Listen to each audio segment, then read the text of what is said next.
Shalom, graça e paz. Eu sou o professor Euler e vamos introduzir mais uma aula de grego. E hoje vamos falar sobre o tempo verbal auristo no que se refere à sua morfologia. Isso é importante para vocês aprenderem e também vocês que estão fazendo o curso comigo, para vocês compreenderem melhor ainda o auristo. Pessoal, a gente está querendo chegar a ter 1000 inscritos. Então, divulgue esse vídeo, divulgue nossos vídeos, o nosso trabalho, que a gente vai ficar bem agradecido, ok? Vamos lá. Tempo verbal auristo.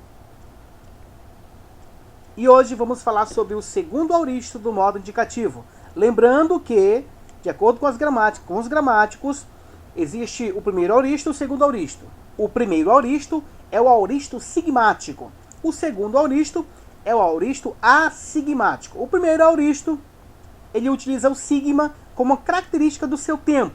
O segundo auristo não utiliza o sigma como uma característica do seu tempo verbal. No segundo auristo, somente o primeiro utiliza isso, ok? Então o segundo auristo, ele tem as suas características e as suas terminações peculiares, o qual vamos estar vendo na voz ativa, na voz média e na voz passiva. São terminações peculiares que pertencem ao segundo auristo do modo indicativo. Na voz ativa, vocês precisam decorar essas terminações: on, is, en, no singular. No plural, nós temos omen, et e on. Lembrando que é a primeira pessoa, segunda pessoa do singular e primeira pessoa, segunda pessoa do plural. Na voz média, nós temos omen ou eto. E no plural, nós temos ometam, este e onto. Na voz passiva, nós temos en, es, e. No plural, nós temos emen, et e esan. Nunca esqueçam disso. Essas são as características. Voz ativa, on, es, en. No singular, no plural, nós temos omen, et e on. Média. No singular nós temos emen ou eto. No plural nós temos ometa, este, onto. Já na voz passiva nós temos en, es, e. E no plural nós temos emen, et e esan.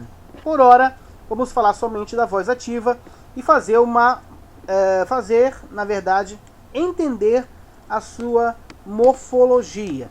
Agora, passando para o próximo slide, nós vamos falar e vamos, na verdade, conjugar o verbo ebalon, para que você possa compreender perfeitamente o segundo auristo na voz ativa. E na voz ativa nós temos ebalon dessa seguinte forma, tá bom? Observe que aqui no azulzinho nós temos um epsilon de aumento, que é característica do auristo, tá? Epsilon, que é característica do auristo. Depois nós temos aqui a raiz verbal, que é a raiz monossilábica do segundo auristo. Depois disso nós temos a vogal temática e o ni como desinência final. Então essa é a construção: epsilon de aumento, mais raiz, mais vogal temática e mais desinência final, ok? Na primeira pessoa nós temos ebalon, terminou em on. Na segunda pessoa nós temos ebales, terminou em es. Na terceira pessoa nós temos ebalen, terminou em en. Na primeira pessoa do plural nós temos ebalomen, terminou em omen. Na segunda pessoa do plural nós temos ebalete, terminou em et. Na terceira pessoa do plural nós temos ebalon, terminou em on. Observe que a terceira pessoa do plural é igual à primeira pessoa do singular. O que vai diferenciar é o contexto que vai dizer se é a primeira pessoa ou se é a terceira pessoa. Agora, meus queridos, vamos fazer algo interessante aqui. Vamos construir uma frase para que nós possamos entender perfeitamente essa conjugação, ok?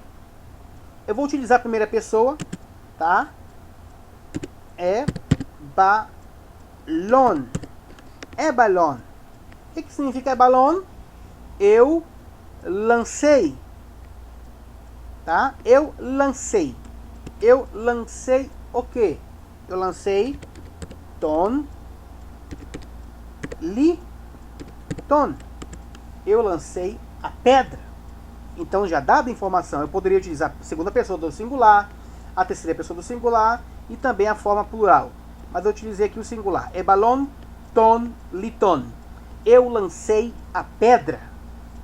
Tá? Vamos alongar esta frase. Eu lancei essa pedra. Eu posso colocar aqui en to oiko. Eu lancei a pedra toliton em a casa, ou seja, na casa. Eu vou colocar aqui tu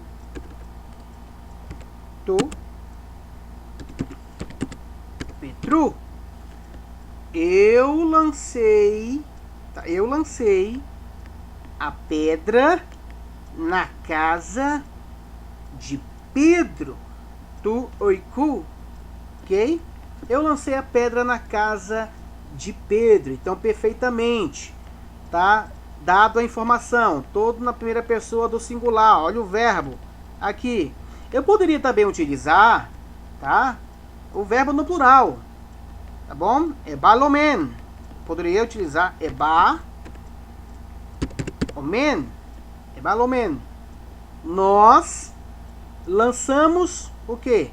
As pedras. Então aqui o substantivo vai ter que ser mudado. No caso do acusativo no singular para o plural. Aí eu vou colocar os. Ok? Tus. Li. Tus. Nós lançamos as pedras na casa de Pedro. Tá? Interessante. Eu poderia colocar aqui também, tirar essa expressão Pedro. Eu poderia também tirar essa expressão aqui, tous, colocar somente ton, liton. Tá bom? Então, liton. E poderia colocar aqui um substantivo. Paulos.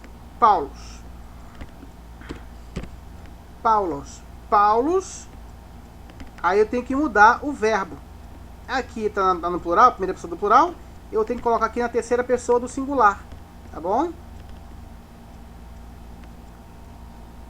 Que é en. Ok? Olha a expressão aqui. Ba-len. Ebalen. Paulus. Ebalen. Ton.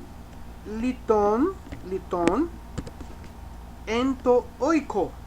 Paulo lançou a pedra em casa, ou na casa. Aí eu vou colocar tu